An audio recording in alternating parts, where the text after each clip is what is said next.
Okay, Reggie, before we get going with today's questions and comments, is there anything you want to speak on before we start? Yeah. Matter of fact, just wanted to shout out our Virgos once again. Tomorrow is my dad's birthday, so happy birthday to Pop, September the 3rd. And enjoy your birthday. Glad you're still here to be able to celebrate birthdays with us, man. Because a lot of people uh, not fortunate enough to have a father in their late 70s, 78 to be exact. Uh, and so for those of y'all that have your parents still, make sure y'all love on them as long as you can. Um, Speaking of that, my wife's best friend, Sharice Johnson, rest in peace to her. Any of y'all know Rebo from Compton? Sharice Johnson, she was the young lady that y'all been hearing all on the news this week that was hit by a hit and run driver in the city of Carson, California, coming from a family gathering, a block party. And so, man, that one really hurt us when my wife got that call when we was out watching crazy ass. He's kind of funny. I'm starting to like D.L. Hughley. We was at the Improv in Ontario watching the D.L. Hughley show, and we got that call. Uh, my boy Thomas Carter. Congratulations, he's in the Bomb First family. Uh, and he was the writer that's actually helped writing a story on me and my dad and my some other things that we got in the works. He won for best writer and his show of that was on Tubi for the West Coast Hip Hop Awards this weekend for his show that he did on damn, forgot the name of it, some gold. John pulls up the picture. Uh, Damn, I can't think. Rose Gold on the show Rose Gold. Y'all get a chance, check it out on Tubi. Other than that, John, let's get going. Gonna be a great week. Okay, so Keefe D was in court this past week, and I know we saw the court hearing or whatever. I just wanted to see if you had any takeaways or any thoughts to any of the stuff that he blurted out again this week. Yeah. Well, just for y'all that haven't been keeping up with it, I know most of y'all have. His court date, as I told y'all, was gonna keep getting pushed back, but it got pushed back, and now it won't be happening until March of 2025. His bail was temporarily denied, which yeah, uh, it was denied. So it doesn't look like at this point he'll be getting bailed out, and maybe look like my boy Whack 100 or the bail bondsman might be joining them because the judge seemed very, very disappointed in how they are showing the money trail. And I'm not one like y'all on YouTube that's gonna be hating on Whack. That's gonna say he ain't got the money and he doing that. Whack is not showing his money stream. He's not opening himself up to the IRS, which I don't blame him. Don't blame him at all. And so hopefully what he told me, expressed to me, is maybe now he's going to pull his money and just put it towards getting him a good attorney or whatever Keefe D wants, so he can continue to get his rights on for whatever business decision he's trying to do with Keefe. But so that's what's the update on the hearing. But I'm surprised no other YouTubers or no one caught this, and I was like, fuck that hearing. Did y'all hear what the judge said? Okay, we heard about Keefe making the claims that he got beat up and got assaulted in prison by some guards. Wonder if they Tupac fans, huh? Picking on him over some mattress. I don't think so. I just think that's those young cops that like to be a little aggressive in there and want to make you, you youngsters that used to having cameras and everything everywhere, by the rules and play by the rules, and they might have been a little bit too aggressive. Who knows? But that ain't what I'm tripping on. So we obviously know, because I know a lot of y'all, as soon as I say this, going to be like, oh, he had a doctor appointment. He had a doctor appointment. The judge don't know when you have no fucking doctor appointment. As y'all can see, she was like, this is the first time I'm even hearing of you having any issues in jail. Matter of fact, have your attorney write it up so we can investigate this. But did y'all hear this? Listen to what she said. John, I hope you can play this because I know we got some bitches out there right now that's, well, anyway, we'll talk about them later. But if you can play this little part. So we can submit it to me and I can review it, okay? Okay. All right, I think we have to get you back pretty quickly. It's because at 10:30 you need to go somewhere. So we are now done with Mr. Davis so that he can be taken back for that appointment. Thank you. Okay. Did y'all hear that? Did y'all catch that? For a judge to say you have an important hearing on the schedules at 10:30, this is something she knew about. That you can't miss, that you can't be late for. I know all of you people are going to say, oh, you're talking about doctor appointment. Trust me, if you listen to the whole hearing prior to that, they were not talking about doctor appointment. Now, I'm not up here saying he's talking about going to meet with no U.S. attorneys or no investigators or anything like that regarding Puffy Combe. I don't know. I ain't saying that. But what other important issue that a judge in a court will be worrying about him being on time for at 10:30 that particular day? Huh? So it could either be that. I'm thinking there's something about Puffy Combs. Maybe. But I know who I've been contacted by. And I know who Jane's been contacted by. And a few other people that did interviews over there at Art the Gaylord's channel. And I know Keefe D did a lot of interviews over there. And they saying this dude is laundering money, paying people all this large amount of money for interviews and stuff, and ain't been reporting it and paying no taxes on it. And I know Gene Deal. I was like, ooh, I know Gene Deal done got, because as this text right here, he tell them they 50-50 partners on their interviews. Y'all see the text, right? So, and I know what YouTube make, and I know for the last 2 or 3 years, man, they done probably did about 5 million views, 10 million views together. Half of that can be anywhere from $30,000 to $50,000 that Mr. Gene Deal done got from the gentleman, and they ain't paid no taxes on it and not reporting it to the IRS. And so I know Keefe D did some things with him. And I know the groupie did some things with him. Well, he swear with the Billy Gordon interview and his interview and all that, he got $50,000. You know, so he probably got about $30,000, $40,000. Don't y'all remember Donald Trump is in trouble for only giving somebody $120,000, right? I'm just saying. I think people that been doing interviews at Art, the Dog Law channel, and wasn't smart like Reggie and his family to pay taxes on that money, I think y'all might have some explaining to do. So my only advice is people that's going over there, as I try to teach him, I'm the one that had to teach the brother. I know he don't know the business, because I'm the one that had to teach him, tell him, dog, you ain't been paying no taxes on none of this money. You better go get a bookkeeper and accountant and make people do 1099 forms. And give these motherfuckers 1099 forms. Here's the paperwork that Vlad makes you sign. This is what Vlad does and John does. Hey. So I think that's why they really want to talk to Keefe D about. I don't know.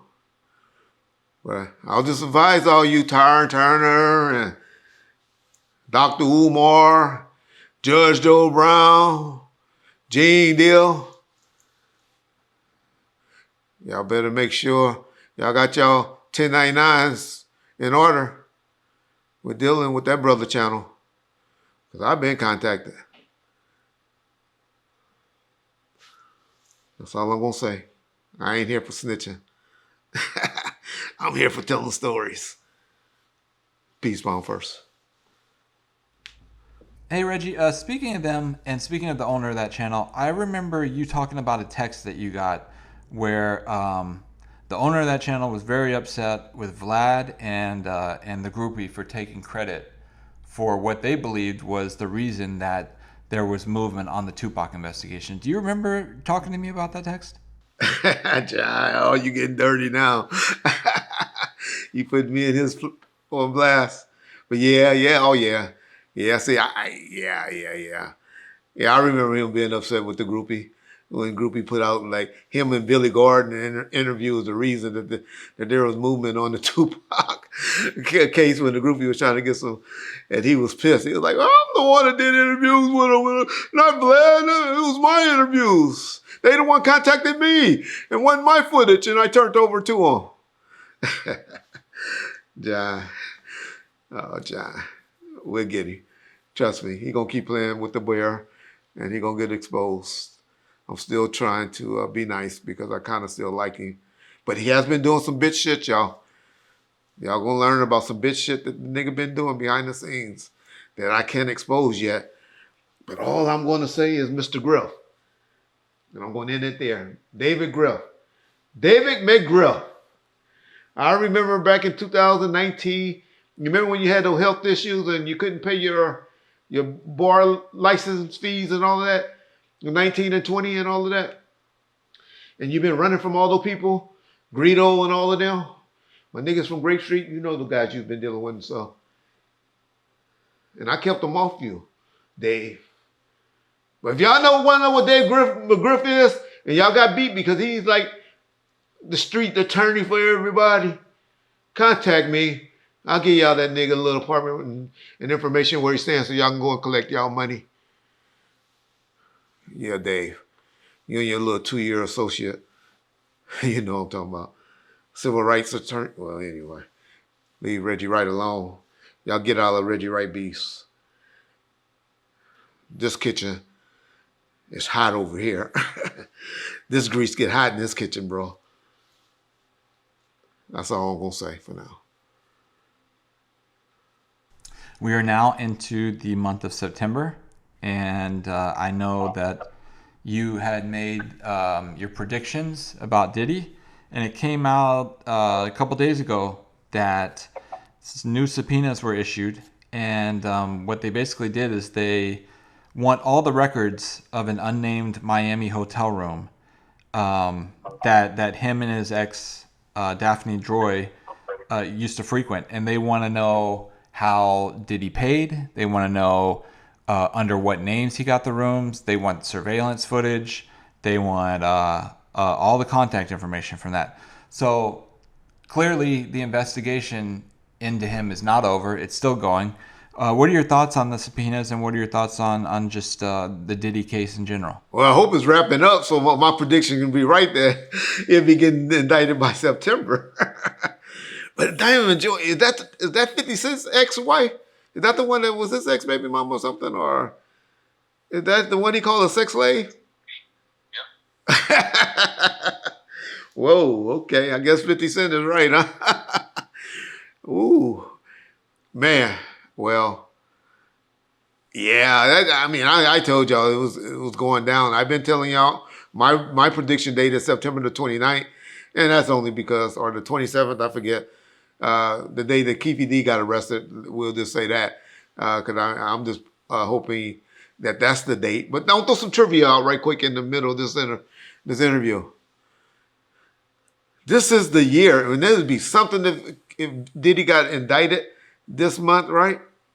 So we would have had Keefe get indicted in the month of September last year, and then Diddy get indicted this month in September. And guess what? This is the year, y'all. And this is just something for trivia. I just like to throw out shit because I know a lot of y'all really here for Tupac trivia.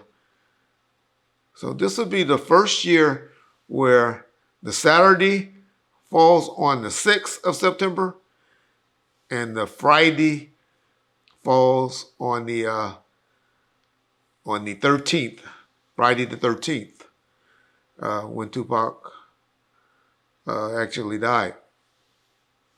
And so this will be the first year that those days happen that way. And just want to throw that out and be like, boy, this will be a great year of justice for Pop if all of this happened. Now, it did happen before in 2002, if y'all really look at your calendar, but we haven't been having this much activity like we have been, and it'll be great justice for Pac on those days. And but yeah, man, Diddy, I think Little Rod, I saw something, I read something too, where Little Rod is also asking for his case to be thrown out. Or Diddy camp was asking for it to be thrown out, and Little Rod is saying, no, I can't get no jobs. My name is messed up and all this. Well, they're going back and forth. Man, if Little Rod had all that footage that he claimed to have, and he hasn't turned it over to law enforcement yet, they better hurry up and settle with Little Rod and stop playing with him, because y'all playing with a dangerous game. If he has one more footage that gets leaked out like he did with that hotel situation with Cassie. And so, yeah, that's the stuff that's been going on with Diddy. But yeah, I just find it funny that now, like 50 been telling us, that he called his ex baby mama a sex slave, a Diddy sex slave. That it looks like 50 might be on to something again. I told y'all, that's one troll I ain't gonna mess with. I don't not say that, niggas. I don't not want no beef with 50. So that'll be my take on that. That's what I found out interesting about the Diddy whole situation.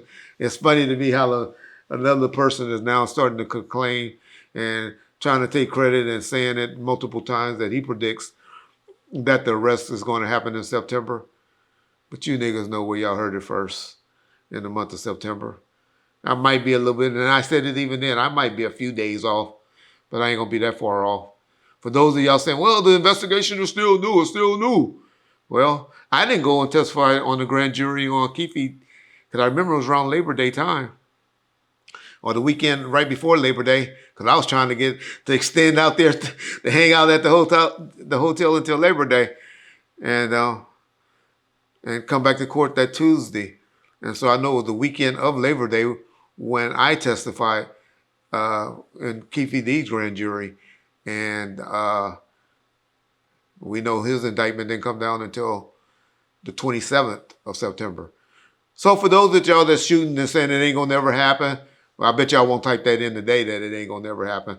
You might type it in, be a keyboard gangster, but you ain't gonna put shit on it. You ain't gonna put nothing on it. You ain't gonna put it in escrow nowhere. But I'll give y'all one more chance. For those of y'all don't have y'all date in, I'll do a 2-for-1. I'll pay for this one. John ain't approved this one, but I'll pay for this one myself. $50 or a t-shirt. First person to put that date that he get arrested down, you got it. So we're going to re-up it again.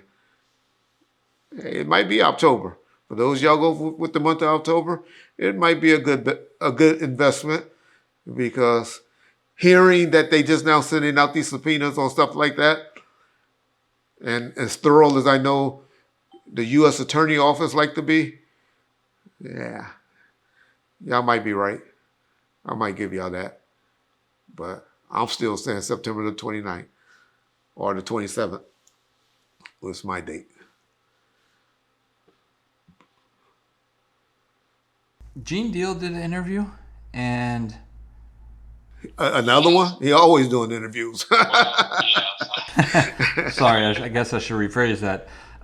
Gene Deal spoke on something that I found a little odd. I wanted to get your take on it, but basically what he was saying was that LAPD, when it comes to the Tupac case, created lies, and that Greg Kading had no proffer agreement with Keefe D, and that he could never have a proffer agreement with Keefe D because the crime took place in Las Vegas, and Greg Kading had jurisdiction or whatever in LA. But he also went on to say that Greg falsified a report from the DEA and that Greg Kading should be in jail for making copies of the case files and using those in a book and a documentary. I just wanted to see if you saw that and if you have any thoughts on it.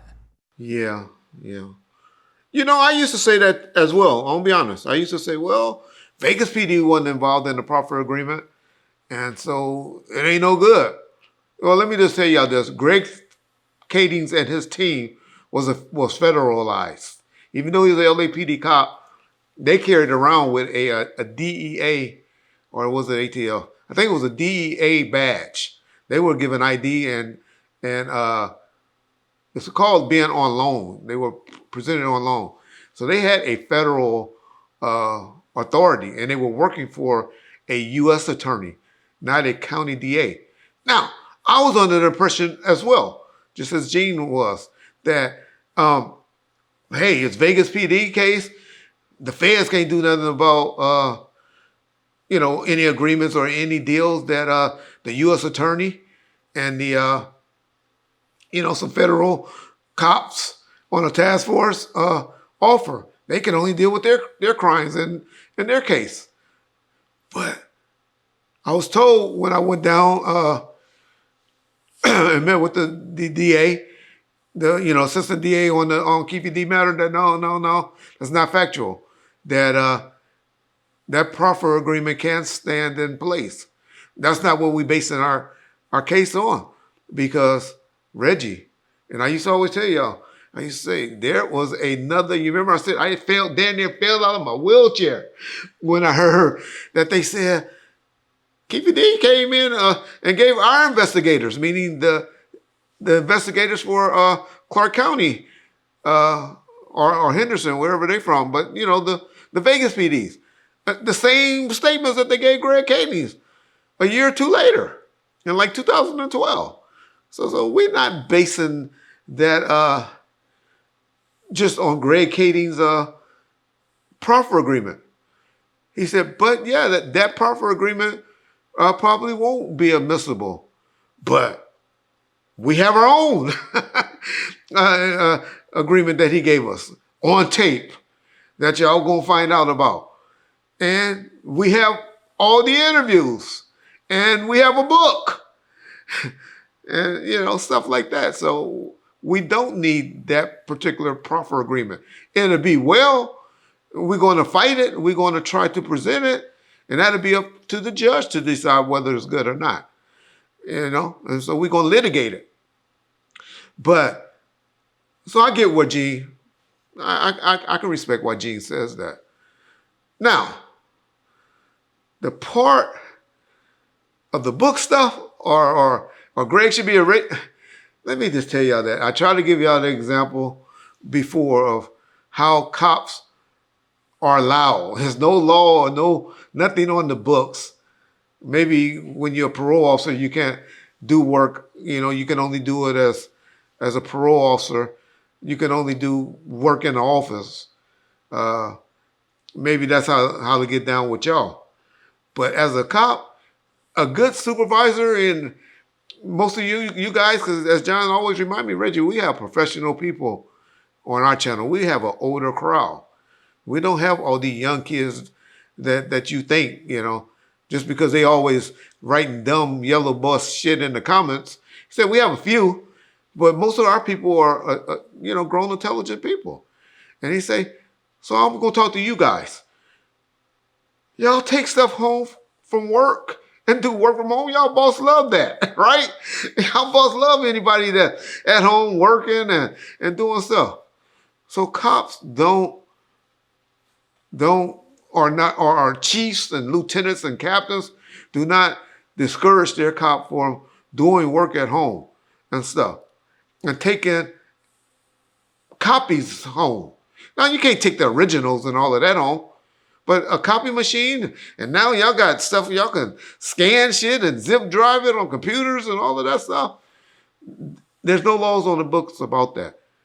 So I hate that Gene keeps trying to make you guys believe that there's some major crime. Even Keefe D thought that when he spluttered that out in court, No boxes. It ain't no boxes. Those copies. Y'all got to understand those are copies, y'all. Not the originals. The originals are still at the fucking police station. They make copies. They only give to the DAs, the originals. They make copies, y'all. And so all of that stuff is copies, y'all. But my whole point is, how do y'all think, everybody only think Murder Rap is the only book that ever solved or did an investigation. It's funny to me. Matter of fact, John, right quick, if you could just type in LAPD or police officers, well, let's do LAPD since that's who they're going to say, that have written books since being retired. I bet you John come up with at least 15 off the top of his head just by Googling that. But John, you just read off whichever ones you want. Okay. Yeah, Googling it brings back a pretty good list. So there's, I don't know any of these people, but I'll just read you off the list. There's James Baltimore, William Dunn, and Joseph Wamba. It's just 3 of a long list. There's actually a website called lapdauthors.com where you can look at a bunch of different books that are written by retired LAPD officers. So, yeah. Yeah. So y'all please stop going and listening to that young man. I'm not going to call him a name. That man. And just throwing out stuff that sounds good on YouTube. People, please. Cops they're not going to make any rules. Why? Because they're all sitting back. The ones that criticize cops that have done it, it's like me. Too lazy to do something. You know, y'all tell me all the time, Reggie, you should be writing a book still giving all this game. Yeah, I agree. I wish I could. I'm fucking too lazy to do it. I'll be the first to admit it. And that's why they set up and complain and hate on the ones that does it. And that's unfortunate that what's happening to Greg Kading's. I'm disappointed in some of Greg Kading's political and his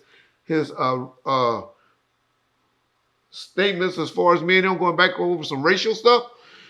But other than that, I respect the hell out of what Greg Kading's did. Because guess what, y'all? If he wouldn't have did what he did, according to Keefe D on words, he would have never started giving interviews and writing books and stuff like that until he saw the cop do it. And guess what, y'all? Guess what? We would not have or be up here studying for us 80 to 90%, I think 90, 95% of people with common sense, we would not be finally seeing possibly, not 100%, but 95% chance that Tupac will get justice. Y'all still be up there. Suge did it. Reggie did it. Sharita did it. Kevin Gaines did it. David Mack did it. And all y'all other theories. If Greg Kading's would not done what he did and his task force. That's the unfortunate thing about Greg Kading's. And if I was one of those guys on this task force, I'd be pissed too. Because y'all keep saying, Greg Kading solved, Greg Kading did this. It was a 15-man unit, at least, that was on that team that did all that hard work that solved this case and got evidence. And, you know, even on the Biggie thing, I know it's not the outcome that any of y'all would want or like, but it even made Biggie Mama say, what? What'd she say? What did Biggie Mama say?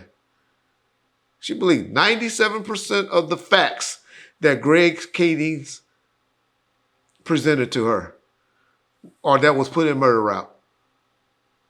That's all that really matters is for the family. So all they care about. Give a fuck about you motherfuckers in YouTube in the comment section. Cops do that stuff for justice and for the family.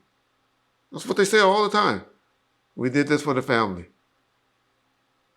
So, y'all think about that. There was another subject that you asked me about that he said, John, and I forgot because I talk so much. What was the third one? So let's see. He said that LAPD created lies that there was no proffer agreement, that Greg Kiddings falsified a report from the DEA, and that Greg Kiddings should be in jail for what he did with the case files and all that stuff. Yeah, so I think I explained everything about, but the I don't know what he's talking about on the falsifying paperwork. Didn't investigate it. I'm sure y'all didn't blow it up and print it out and read what he was talking about. It's probably his dog vet bill or something like that they posted up, because that's what, unfortunately, about a lot of us. We throw up some paperwork. Matter of fact, I wish I had some paperwork. You throw it up, and then we believe it. Oh, there's the paperwork. I watch this gap tooth motherfucker do it on every video. Throw up paperwork and be like, nigga, put that shit where we can read it. He just throw it up and show it. We be like, oh, he got the paperwork. He got the paperwork. I just laugh. But I'll be honest. I don't know what he's talking about on that. And trust me, this is what y'all don't understand. I know y'all believe in all that blue wall shit, but they were pissed. Y'all see how every cop that come on this channel other than me talks about Greg Hades? Go listen to a Bobby Ladd interview. Go listen to a Tim Brennan interview. Go listen to that guy, Bill Courtney interview. If they had a chance, go listen to Mike Coed interview. If they had a chance to do something to get Greg Hades thrown in jail, he would have been in jail, y'all. So that would be my take. But it's unfortunate that Gene is like to keep the conspiracies going. But what he should be mad about is how he keep changing his stories and misidentifying people to mess up his credibility on the Biggie Small case. That would be my take. Speaking of Bill Courtney, did you see any of what he spoke about on Gene Deal on It's AG TV on that channel? Shout out DJ AG. That was funny. And you know, y'all going to get mad at me. Maybe even my partner John get mad at me. But that's how white boy cops think. Y'all. That's how white cops think about black guys that's hanging around guys that they working for and stuff. That was the response that he had is typical. The same thing that the motherfuckers used to say about me. And I know I wasn't dirty when I was a cop and working around them. But hey, opinion is like what, an asshole, right? We all got one. And so that's what I got from that. But I do believe a lot of things that he said. Hopefully y'all can listen to it. Go check it out on AGTV. Well, these are a few things that he said. He withheld information when there were violent situations. He did not cooperate with members of law enforcement. And as a member of a pseudo-law enforcement agency, he certainly had that obligation. He is not a professional investigator. He was just a guy who worked in parole, who had a pistol permit, who was willing to do whatever Puffy wanted to do and to protect him from scrutiny, and have the one guy with the legal gun who could, you know, schmooze law enforcement if things went bad, say, hey, I'm bodyguarding him, you know, it's a misunderstanding. That was his value. Other than that, all he does is talk shit about everybody else, like Puffy now, that he can't cash in on him anymore. And you know, that's the feeling that I got, how law enforcement treated and talked and felt about Gene. Y'all ain't gonna hear no cops. Y'all heard this one Compton cop, Orny Villarreal, and try to talk about me a long time ago on YouTube and stuff like that. But one thing he had always said about me was Reggie was the first one there. Him and his boy Polis, what they say, he was the first one there to be there to back you up and all of that. Only thing bad we ever heard about Reggie was this shit about the weed shit. And that shit was what? I got in trouble behind weed. I hadn't been a cop since 1996 is when I officially retired.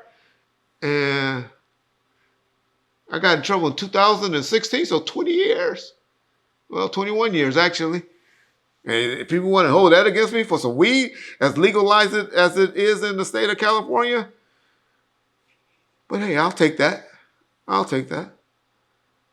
I'm wearing a cookie shirt right now. Huh? What y'all know what that stands for? Look it up. I don't smoke weed. I have never smoked a marijuana joint in my life. But I know a lot of people. I have a father-in-law and people like that that's in health issues and got pain that tell you, that swears by it. And I'm also supporting war just because all of you Republican haters that in California, state of California, that's hating about the people that we went to school with and grew up with and all of that, where just because their parents brought them over at a young age, but they all been going to school, went to the same schooling as us, and paying the same amount of taxes and all of that as we done probably paid in our lifetime, and just because they still classified as an immigrant or whatever, that they can't do the things to qualify for a loan like us, man, fuck y'all. I'll support anything that's going on that help people, help the economy grow. But that's another story. A lot of y'all don't even know what the hell I'm talking about. But in California, there's a big thing going on about people being able to get help with down payments for a loan, for loans to qualify for a home. And so I'm in support of stuff like that, y'all. And that's just me. I know a lot of my cop friends and a lot of my even relatives don't agree. They feel an immigrant. How are we calling this person an immigrant? I went to school with him. Anyway, I'm past that. But I'm sorry, John. I went off topic and then forgot what the hell I was talking about. We're just talking about Bill Courtney and what he said about you. Yeah. Bill, yeah. Well, y'all listen to it. Y'all check it out. Y'all heard it. But I get it. That's my opinion of Gene as well. I just don't agree with Bill about guys hanging around guys and the shooting part. I just don't believe that. I don't believe cops are hired assassins like everybody think they are. If somebody want to get you, as y'all seen from Donald Trump situation and all of that, you can be got. It's what you do after a person do it is what security is for. But people, we done had President Ronald Reagan done got shot and stuff, and he had supposedly the best, law enforcement or security around him. As now Donald Trump, RFK, John F. K. I mean, I'm just talking about, the only reason I bring up the presidents and stuff, because these are people that we know have top-notch security or bodyguards, and they've been touched. It can happen, y'all. It can happen if people have a plan to get you, especially in a car. Because there's only one thing that you can do, maybe two things that you can do in a car while sitting on your ass. And that's drive a car and fuck a bitch in a car. That's all you can do, really, sitting in a car. Peace. Okay, Reggie. Did you see this interview segment that DeAndre Bonds did where he basically stated that he feels like all married female COs cheat on their spouses with prison inmates? Did you see this? Did you witness this? Did you have any experience in this when you were in the prison system? I mean, I'm one that believe it has happened, that it does happen. I know of a lot of, especially the other way around, because my sister is a correctional officer, and they be getting walked off the yard all the time, where they be having sex with inmates, with the female inmates. And then, of course, y'all know I watch, my prison TV shows and stuff like that. But it happens. You'd be stupid to say it, because females have you can get it, I ain't gonna say lack of self-esteem, but you could get in their heads easily. If you're just talking to somebody being nice, females are very easy to get into their head if they don't have a strong father. And that's what, unfortunately, a lot of females don't have the male role models in their life as a young kid, and so they can be easily persuaded to do things. And you gotta remember, dudes that's in prison and in jail, they usually were the best of the best on the streets that just fucked up and finally got caught. Y'all got to remember, a cop only has to be right one time. I remember one of my good friends, Fred Reynolds, used to always tell me, these motherfuckers, they got to be right all the time. You only got to catch these motherfuckers or be right one time.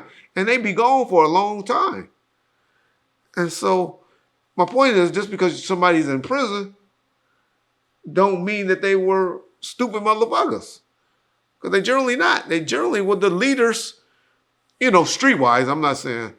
But even in corporate America and stuff, the motherfuckers that can make shit happen, that's in prison. And so they got game. And females are females. They are easily to get persuaded if you got the right type of game. I'm sure it's about 3 or 4 of you females in this game that ain't never seen Reggie Wright fat ass in the world, but would love to get with Reggie Wright. Probably some of you motherfuckers, males in the comment section, but it will never happen in life. But that's just how it happened. You keep listening to somebody and talking and interacting with people, you start liking them, you start feeling for them and stuff like that. They are still humans and not robots. And so that would be my take. That would be why I believe it happens. And it's generally because in a lot of states, the guards are not making that much money. Niggas in jail still got that pipeline going or got a lot of money stashed away. And, they can look out. They get in that head. And so, I never experienced it. I didn't have it. I wasn't in prison long enough. But there were guards there, males and females, that looked out for me just because of my little popularity, because when I was in custody, that Death Row Chronicles BET thing was running. And we watched TV and they were looking at that.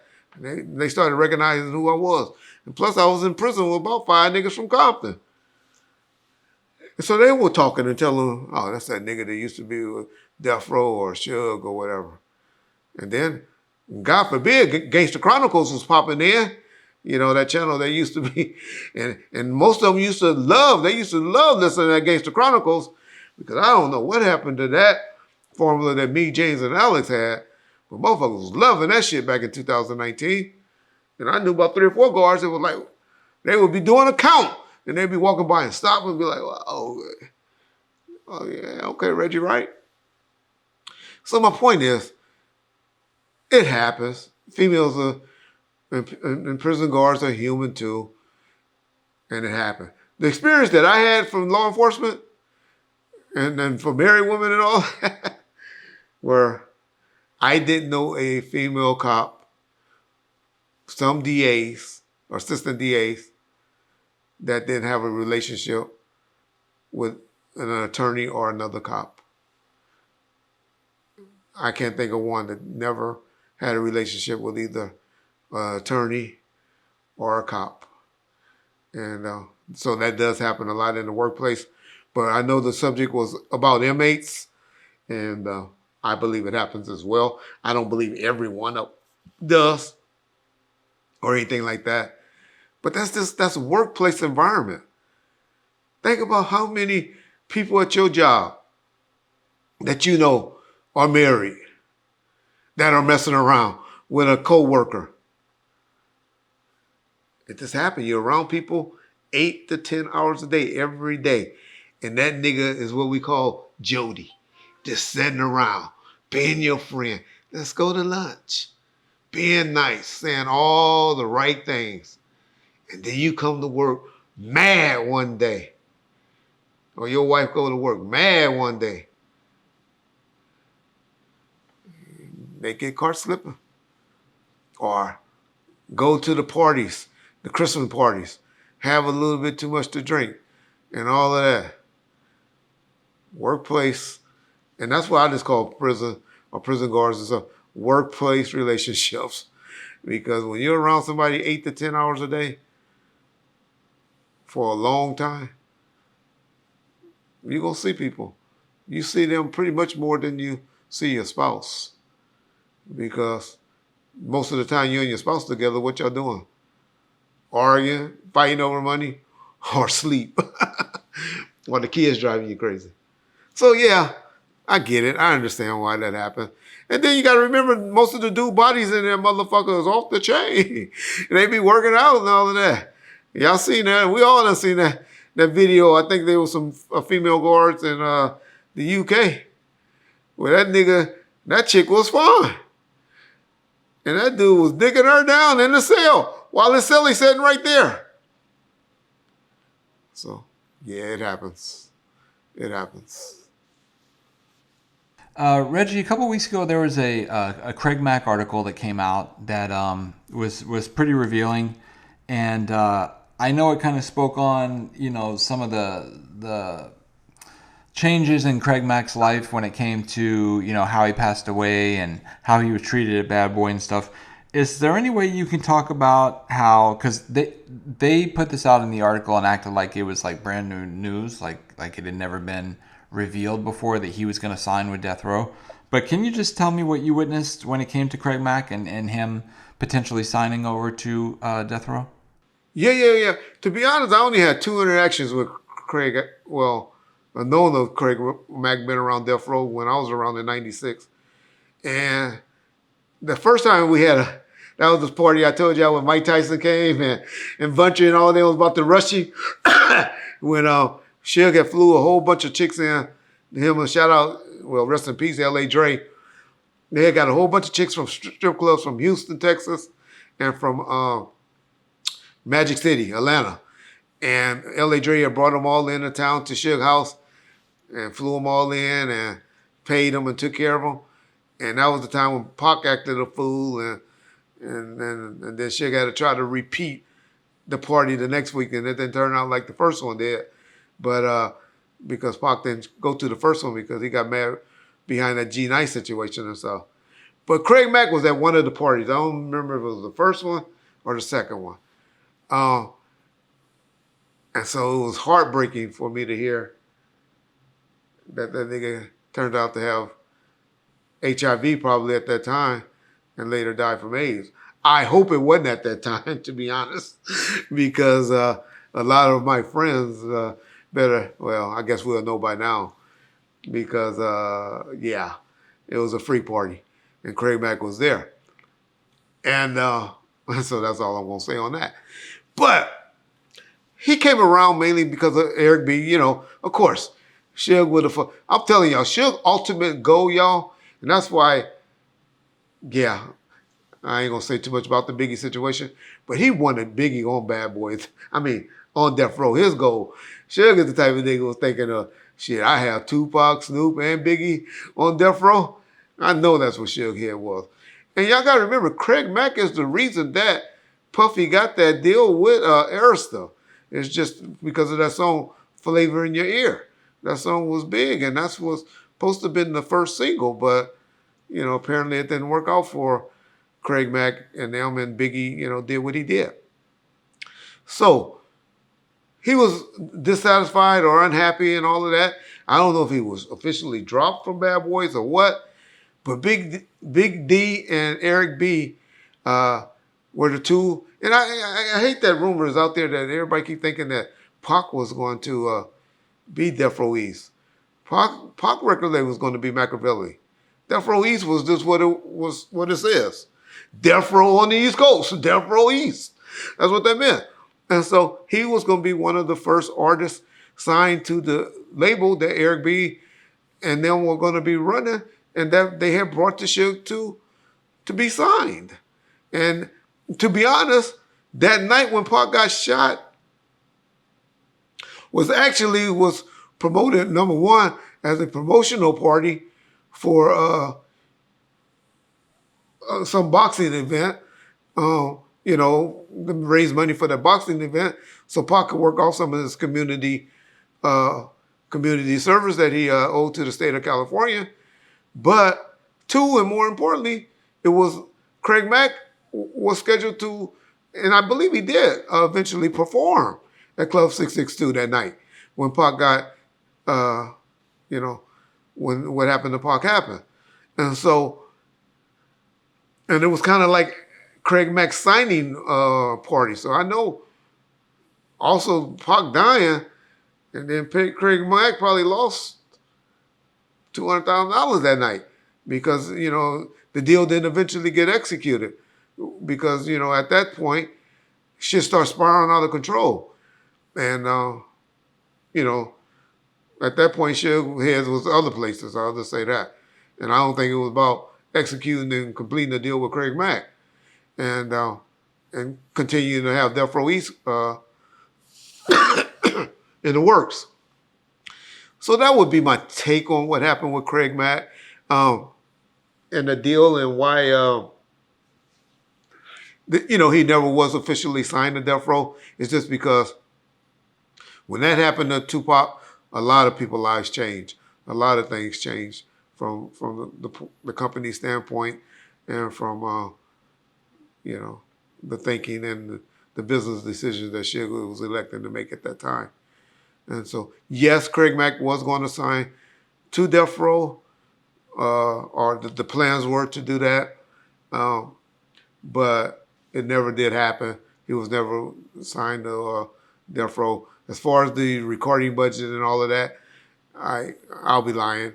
I wasn't in that position at that time, as y'all always try to tell people that I make myself seem like that. I tell y'all, I did not start dealing with business stuff until June of 1997.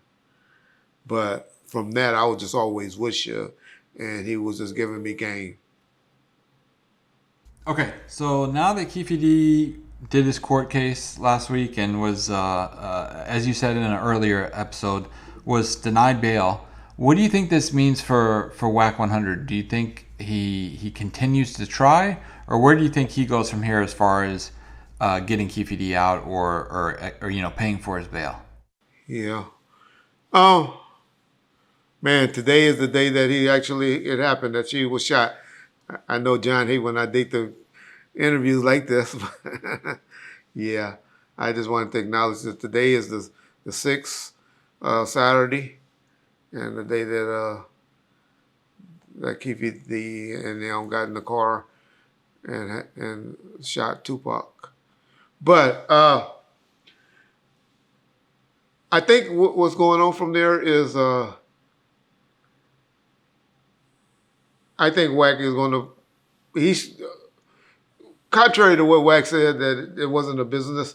Well, he always said it was a business thing, but then I know we heard in court where he was like saying he worried about his health condition and all that. We know that was a goddamn lie. We all know that. We know he did that for, as I always tell him, it's just a motherfucking documentary. At best, the days of leading up to the trial or some shit like that is all he gonna get out of it. And I really believe he could get us $100,000 back or whatever and make a little bit more and give content to his investment that him and Ray J has together is what I told him is all he got from it. But he's really under the impression that he got a BMF movie, that Keefe D, street Compton legend and everything surrounded, being a Southside Compton Crip drug dealer, gang member, I guess, is what Keefe would tell y'all. And, growing up in Compton and then dealing with PJ and dealing with the Colombians and being a crackhead on the streets and stuff like that. He believed that's the story. And then leading up to, what him and his nephew did and why to Tupac and then, him doing, I guess, his media circus that eventually got him caught up. I believe that that's a BMF story that's worth 2 or 3 seasons or series. And or seasons, it would be seasons. And so he want to take that and present it to a network or buyer who probably don't know no better. They don't, be like, oh yeah, that'd be great, And so you get the right writers and all of that. You can do a story on Reggie Wright that could probably sell like that, or on James, or people like that grew up. Definitely Suge and people like that. And so I think that's where Wack's going with it. And so his whole thing is he can get that. And as long as he has the rights, that's all he really cared about. The way to get those rights were to try to help the man get out of prison. I always told y'all what my goal would be. First, it would be both. But first goal would be, give me a good, competent attorney. Because that motherfucker he has is not the attorney for anyone other than some DUIs or some traffic shit. Don't y'all remember that motherfucker called him he couldn't even show up to the hearing. One, they pushed the date back. Do y'all know Keefe D date was the 20th? And they pushed it back to the 27th, and then he didn't even show up to court still. He was on the fucking iPhone. He appeared over the phone. He's not the attorney for Mr. Davis. And so hopefully now, and what I believe WAC would take the money is to secure the rights. And if he don't go to jail, or that bail bonds don't go to jail, because I really believe somebody going to jail. But secure the rights, and then get him a $100,000 attorney that would, $150,000 attorney that would fight that case and take that case on for him would be where they proceed from now. Because the whole thing, y'all, this is what y'all don't understand, and I want y'all to understand, because I know if he, not convicted of the crime, everybody gonna be Reggie credibility, Reggie. Reggie has never said that. Reggie has always said the only way Keefe D will get convicted is if those motions get denied. So there are going to be several motions done from September to March, trying to get all of those statements kicked out of court. See, that's what y'all don't understand, or y'all need. You know what I'm saying? You get what I'm saying? But anyway, all from that date on, there are going to be so many motions done in between that time. And so you need some attorneys that can write some motions to try to get this stuff kicked out. The interviews, these books, these proffer agreements, and you need to get them kicked out, because if they get played, you can't ain't no competent attorney going to allow you to go and sit in court and have all of that stuff from your own words, not Reggie words or James words or anybody else's words, from your own words, talking about how you passed a gun to your nephew in the back or his friend in the back, and one of them shot. Ain't no jury going to not convict you on that crime. So you can't go and let that be played without trying to get a plea agreement in place. And so my suggestion, my thoughts would be, if WAC sincerely doing it to try to help him and wants to help him, get an attorney that's good, not even really with talking or negotiation, with writing paperwork for getting motions kicked out of court. That's great with that, because that's the only way that Keefe is going to have a fighting chance, y'all. And so that's where I would be going for him. That's what I'll be advising him if he was my friend. But y'all know, he ain't my friend. So, but that would be my take. For all of those of y'all who were disappointed when I was like saying I had a problem, or I read some comments of Reggie feeling like he feeling sad because Keefe D didn't get out on bail and all of that. That's just because you're stupid. No, I ain't gonna call you stupid, but y'all misunderstood me.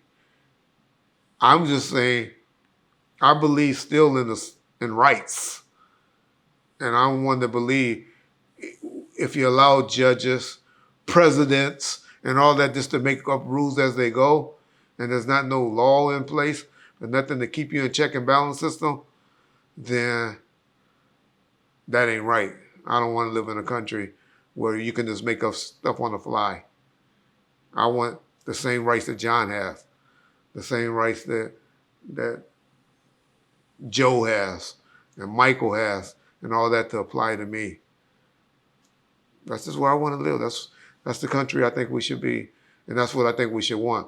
So if a judge just say, well, I don't like that this Mr. Cash Jones is bringing $112,000 down here because I don't like how it went into his account or whatever. But I'm not saying it was drug money. It wasn't cash, that was just deposited into the account. It was, I just don't like how it looks. And it holds you up from being able to bail out. I don't think it's right, y'all. Sorry. I don't care who it is. I don't think it's right. That's my only point, y'all. Peace. All right, Bomb First Family, what's up?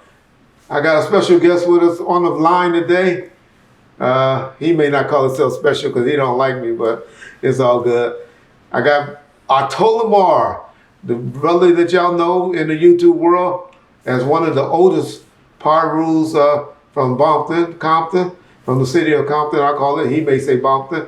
But he's a guy that y'all know I go back and forth with. Y'all heard me and him go at it a few times against each other. But I actually do have a lot of respect for him because I know when he was really in the city of Compton.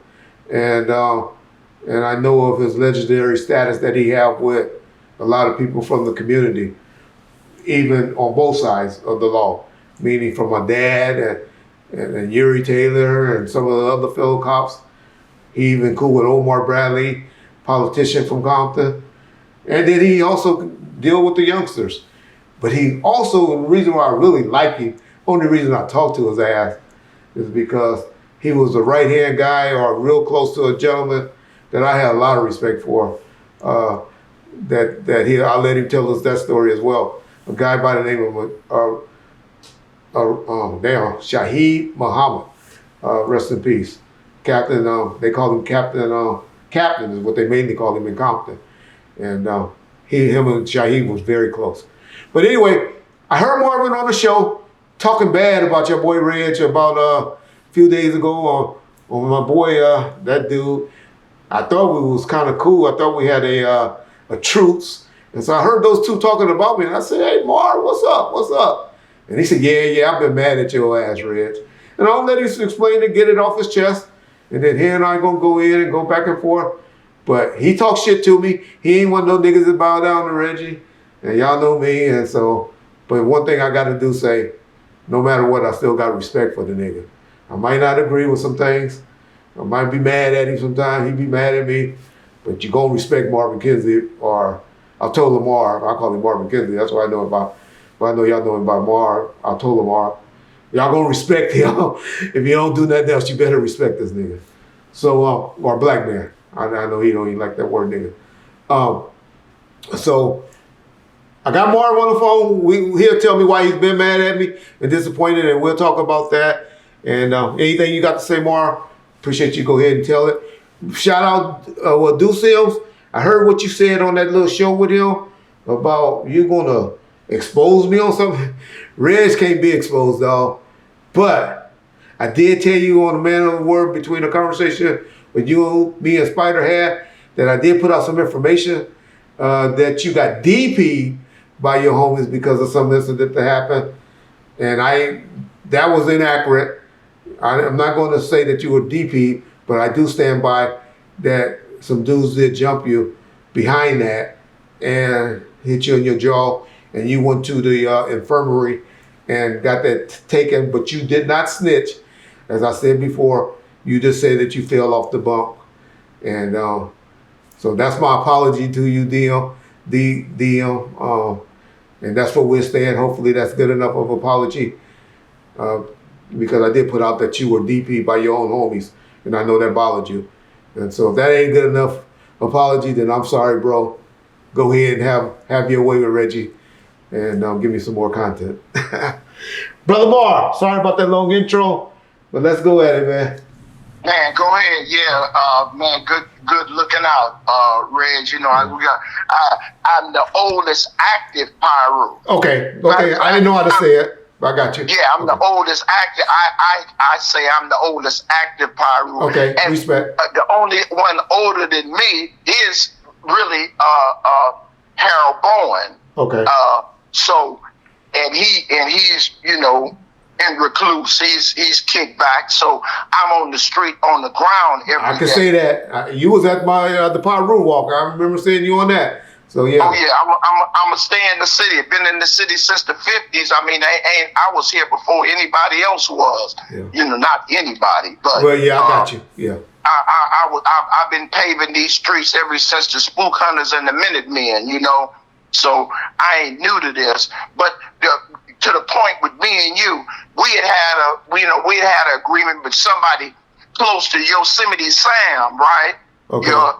Your cohort, Yosemite Sam claims that he gets all his information from you. Now, allegedly, because I wasn't there, and somebody close to him that comes and tells me what goes on in his little bitty world. Okay.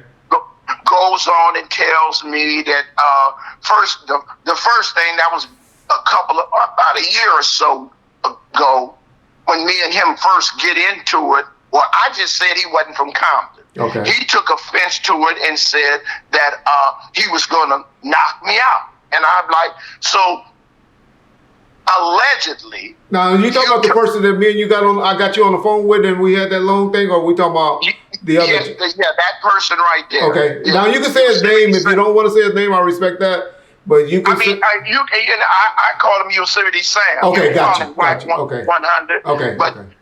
His name is Mack Leroy Jones. All right. But anyway, Okay.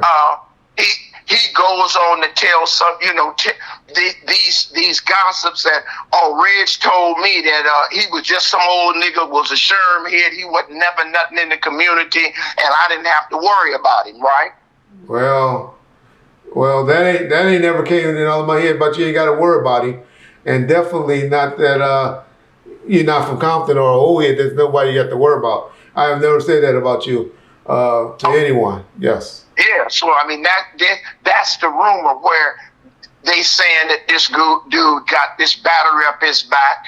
What Reg said and how Reg told him, that don't even trip off dude's old. And and me and you had talked. I never said anything about that, you know. Yeah.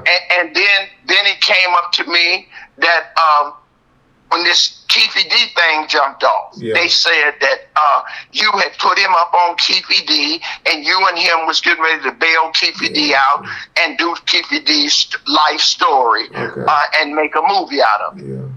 Well, anybody that knows, and especially the people over here on Bound First, know that I've been against that. I've been speaking against that. You know how I play both sides of the law. I'll admit it. I'll be the first one. I have even contact and worked with the DA office to stop that from happening for whatever reasoning. And this is not something I'm saying behind his back. This is something I done bragged about on this YouTube channel before, that I'm not letting that happen. I got a video of saying, y'all thought I was gonna sit back and let that happen? So I was not working with him on that. Only thing that I said that a lot of people didn't agree with, and I think I even heard you speak on, and you kind of was like, Reg, all money ain't good money. Where I say I will never stand in the way of a man's business decision, but I don't agree with it. And that's what been my stance on that, bailing Keefe D out the whole time.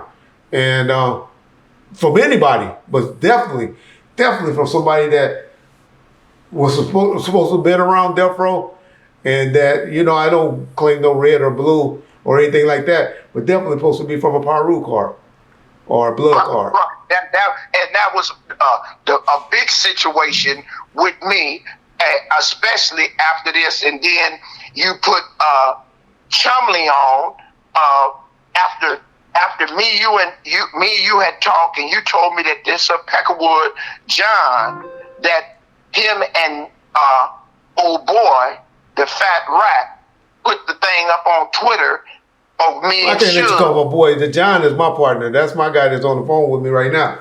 So I can't let you call him a Peckerwood. He is a white guy, but he's a good white boy. Okay, but when I called you about it, you said you didn't know anything about it, that it was John and D-Dog, and you had it taken down. And did we have it taken down? apparently you did. I never. And then the next week you have Fat Boy on your show, John H. Reg. I got D-Dog on the phone. Oh, D-Dog, where you been, man? I ain't talked to you. Oh, this. And he did call out of the blue on that particular segment because he worked with John. Him and John had did some interviews together, and I hadn't spoken to D-Dog, and that's when I put him on the show, and then he said what he said. And that's why I let you come on the show and say what you got to say. But that did happen like so that. Like me and you had just discussed that, and it's nothing in no court report, nothing that I ever say that I gave anybody a gun. Nothing says that at all. The only thing that says anything about a gun is a police report that the guy that got injured said that Suge had a gun, was trying to kill him. Yeah. That's the only thing. Brother Moore, let me just say this. I go back and forth and talk shit about Suge. But if there is any record out there, you will see that I have always been a supporter of whatever you did for Suge not to get that judgment against him. It's unfortunate, and I apologize to Terry Carter's family, but you know, for it not happening, and I wish they would have went at the Wonder Brothers or somebody big like that.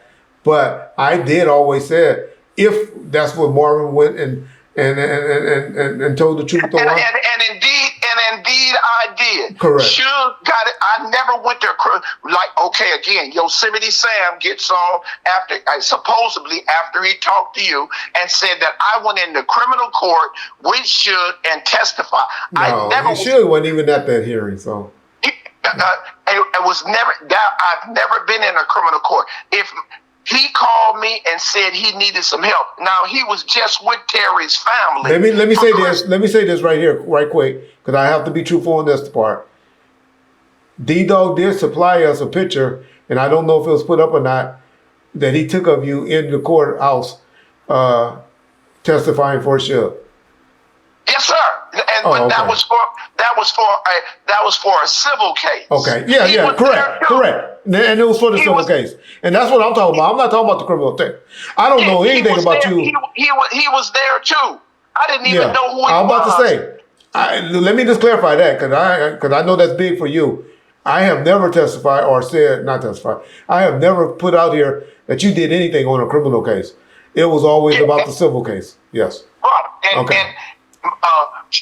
Suge called me and asked me, he said, man, these dudes is trying to kick me when I'm down. I would have went to the criminal case because I knew that what happened was an accident. Exactly. But yes. It was a straight out accident. They crossed him. I agree with you 100% on that. Yes. And he said on whatever he did wrong, he took his punishment. Suge is the only one that everybody talked that shit about him, but he ain't told on nobody. Everybody tells on him. Yes. I agree with that. So yes, I did. I would go to court for any of my homeboys, just like I would shoot somebody for them. I would go to court. I would lie for them. Well, yeah. I don't think you were lying in that situation, but yes. I mean, whatever it is. You would do. I got you. Yeah, I got you. Whatever I said, the dude that I said it about had total immunity from the DA. Yeah. So he had immunity no matter what if you talked about dead bodies. The state just wanted to get Suge so bad, just whatever you say is okay. He did a Woody. Yeah. You know, yeah. So that was my point, and the way this dude, yeah, man, this nigga's a snitch, and they're like, man, Reg told him that, you know, he got some more paperwork. Now he said that publicly, or you said you heard this from people? Allegedly, he called me a snitch the other day. That's what got me on. So this been going on still? I didn't know this has been going on still. Okay. Yeah, that's just last week when the cop. I'm just repeating what he said and got back at him, and now I'm like, Reg, me and him, we supposed to be. Have a truce. I tell everybody that, man. John on the phone. I said I don't talk about Mar. I don't respond to Mar. Me and Mar got a decent understanding. I'm in a good place with Mar. That's always been my, you know. And every time something happened, your name is brought up. I'm like, well, Reg still doing it. Well, everybody think I'm his you know, he has this research department and everything. He called it, I forget the name, the exposers. And for some reason, everybody think I'm a part of his exposer team. Right. Now, That's I'll be honest, there has been every information he got, and that's not true. everybody believe you giving it to And him. that's not true. That's not accurate. I have helped him with things like finding a photo and stuff like that on Deuce Film and people that become my enemy and stuff. But that'd be about it. And he has helped me with things. Well, he had got me on the phone. I had an issue with this Crip dude talking about I got molested and shit while I was at their phone. That's why she'll fire me. And he got me and him on the phone, and you know, the dude ended up saying, yeah. So we had helped each other with people that we didn't know each other, but I'm not his only person that he deals with, and there's very, very few things that I have turned over or helped him with. And it's usually somebody that I have a problem with. For sure. I mean, and that was my whole situation, because like I said, after the interview you did with Chumley, I tried to call you. You never called me back. You know, you said, Marv, I'll call you. You text me, I'll call you right back. That was in March. I ain't heard from you until the other day you text me. Yeah. Well, to be honest, and I thought it was good because, number one, we Facebook friends, but two is because when you had even shot me this picture that I'm going to post up, because I just want to show homage to somebody that I got a lot of great love for. Captain Shiny, Yes. I mean, I don't care what is going on. We still from Compton. Correct. You dig what I'm saying? I respect you because I respect your father. Correct. Okay. I've been here, and you know, whatever we go through, even in prison, whether you're a Crip or whatever you are, when we in prison, we from Compton. That's how I grew up. Yeah. Ain't no outsider, well, man, if they ain't, well, no, I don't look at life like, you can say who you are, but keep it on your side. So I feel like no matter what, once we say, okay, cool, you know what happened with you and my family, I know what happened with me and you, and we, and over the years, we healed it out. Yeah. Like, okay, bro, it's bigger than that. Let's just move on because we grown men now. Correct. You dig what I'm saying? Yeah. Let me address one other issue that I do have out there, just so if you hear about it, and it's old, it's probably 6 or 7 months ago, but that I did mention on you or said something. I don't know if I said your name, but I did talk about when you said, and I know you addressed it, and I know you and one of the guys from the neighborhood had a conversation about this.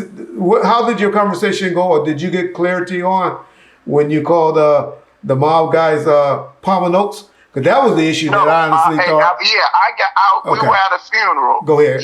After, just like I said, after you talked, after you had Chumley on, then you get CJ on there, and he goes into some stuff about he don't know Ayatollah and not this and this and that.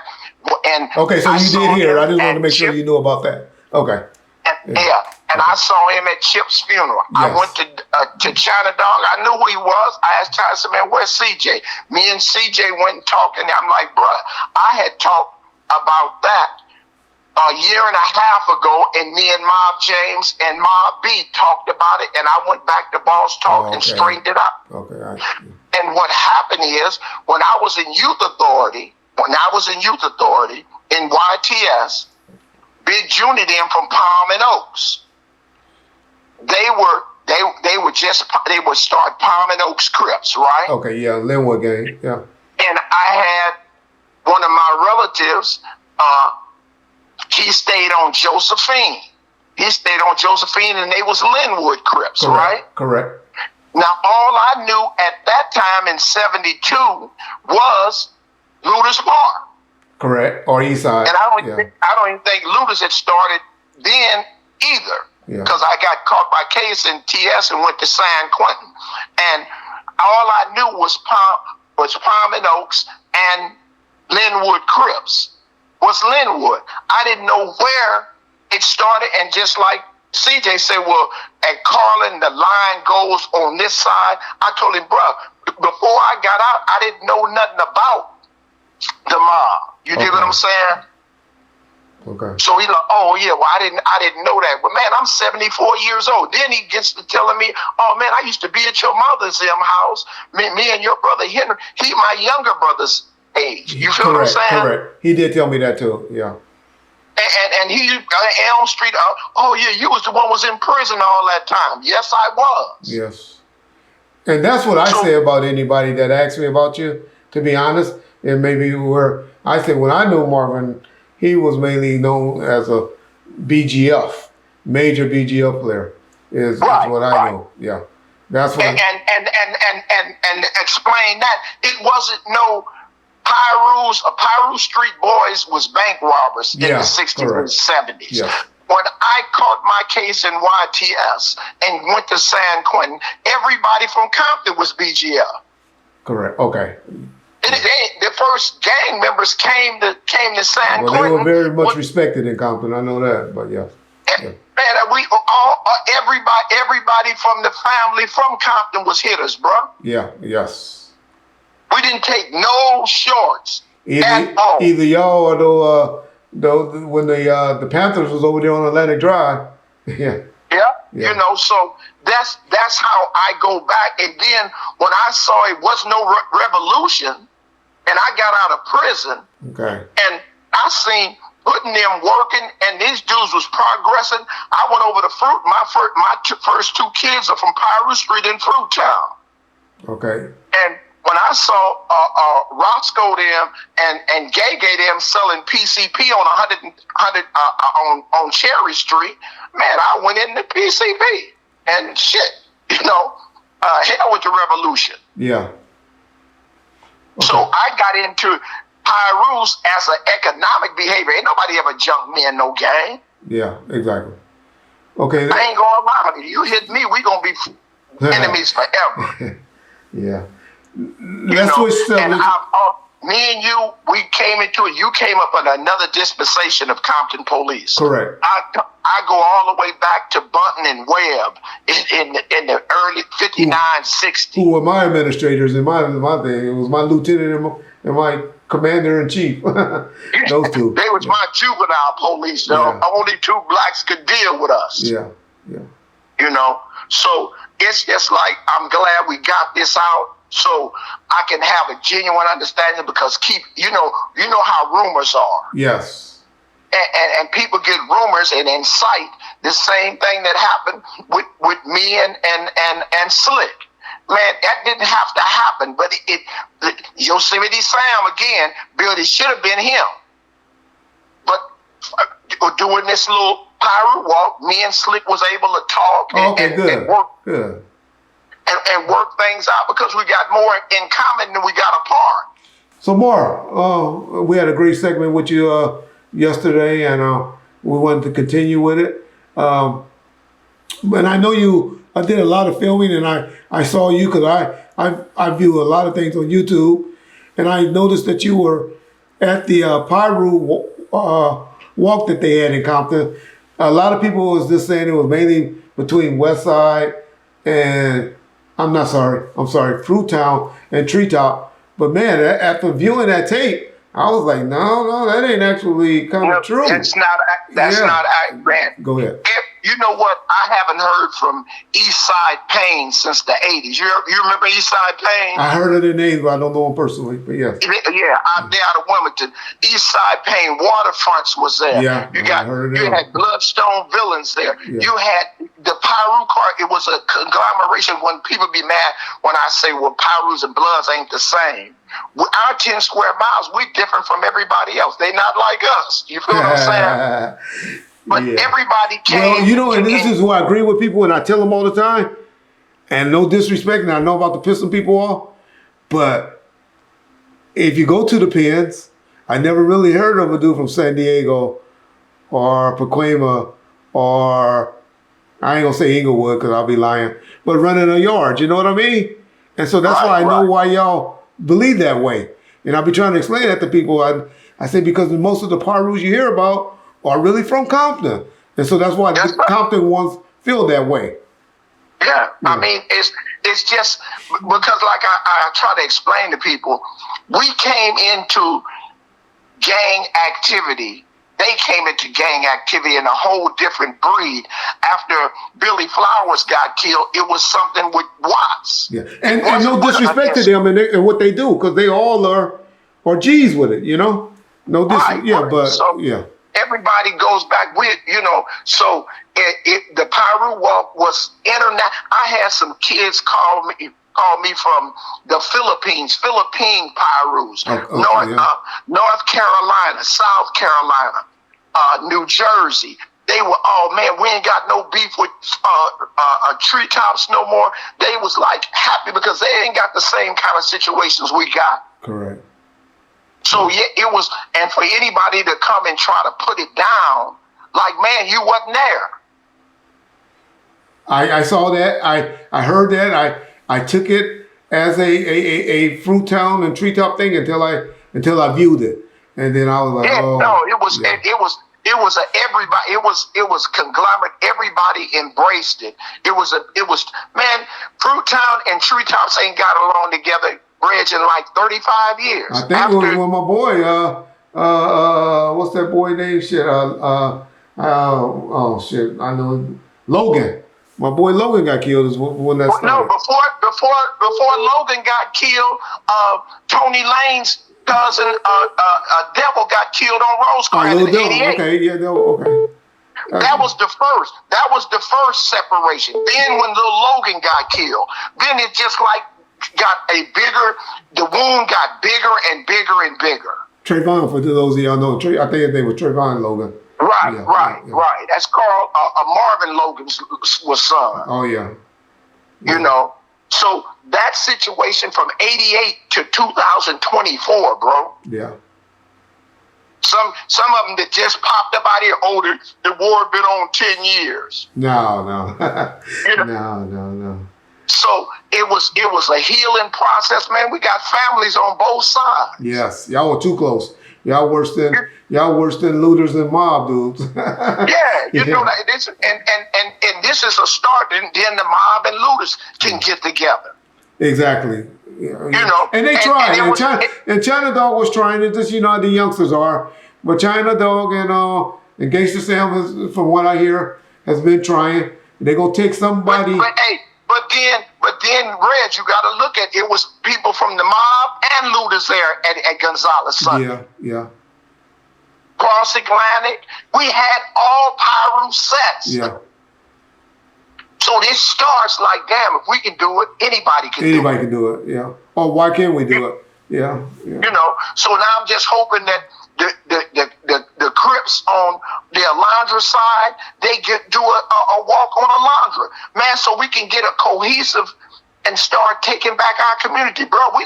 If we lose Compton, it's like losing the Alamo. Yeah, well, I ain't gonna talk about Crips because I don't need Bam going off on me. You see how you see that video man, he did on sure my boy? Ain't gonna do nothing, man. Sure, Bam, all right. Bam laid into one of my friends, boy. He laid into him. I was like, ooh. Is that right? Oh my! I'll send you the video. I'll send it to you. I really don't be on. Yeah, I know you don't. You like James. Yeah, y'all don't do that social media too much, but yeah. No. But let me say this. I came down from San Quentin in 1984. Did 22 months in the shoe, and I got to San Quentin. They told me wasn't no slobs on the line. Okay. And I had to go to J-Wing. Sure, Bam put on a red sweatshirt. Like, man, this is my big homeboy. I walked their line for 5 months. You understand me? So that's how much love he had for Compton. Yeah, and he had for Compton. Yeah. You dig what I'm saying? Yeah. So I always get that little dude, Harmon, him and Santana Mike. Man, I walked that yard never went to J-Wing. Got you. Never locked up. But them two from Compton, like, man, what do you LA niggas got? If y'all want to deal with him, head up. Nobody want to deal, head up. But one thing about Bam, he did not let nobody slide me. He didn't double talk or nothing. So I give him all of his dues. Yeah. No, I can tell he's a very well-spoken brother. And he know how to articulate his words, and he ain't scared to bite his tongue. So, yeah. Yeah, for sure. So I appreciate you. I appreciate you, Marvin, taking the time. And I'm telling you, from here on, I may call you trying to work out things with you, but you ain't going to hear nothing about me speaking bad on you, Marv. And trust me, anybody as soon as somebody bring it to you, say, let's call that nigga right now. Right, for sure. All right. Appreciate All right, you. thanks a lot, Reg. All right, Mark. Yeah. Peace.